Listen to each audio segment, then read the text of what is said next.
Dans notre imagination, et parce que c'est ce qui était connu et reconnu scientifiquement jusque-là, on pense tous qu'on est des héros de film et on a plutôt tendance à se dire moi je me serais enfui, moi je me serais défendu, j'aurais crié, etc. La réalité, c'est que quand on est dans une situation qui menace réellement notre vie, le système nerveux qui gère notre système de survie n'en a absolument rien à faire de ce qu'on pense être capable de faire, et notre réponse à la menace, elle est autonome et elle n'a strictement rien à voir avec notre pensée consciente et notre capacité à prendre des décisions.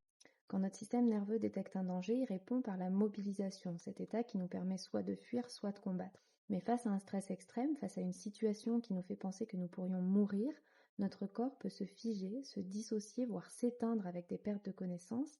Et ça, c'est ce qu'on appelle la sidération, ou encore le figement. Se figer en cas de menace, ce n'est absolument pas un signe de faiblesse ou de détachement, mais c'est une réponse de survie naturelle et courante sur laquelle nous n'avons aucun contrôle conscient. Et ça, c'est absolument essentiel à comprendre parce qu'on part souvent du principe que la personne, la victime, aurait dû fuir ou se battre, et quand elle n'agit pas de cette façon, sa parole, elle est malheureusement remise en doute.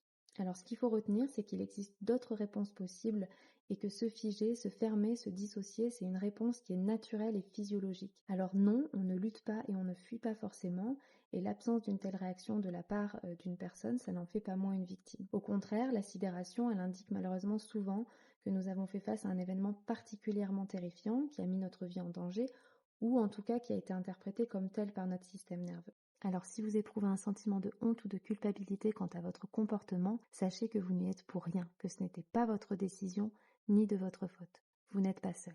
Et je rappelle que l'inaction et le silence ne sont ni des signes de faiblesse et encore moins de consentement, et ils ne le seront jamais.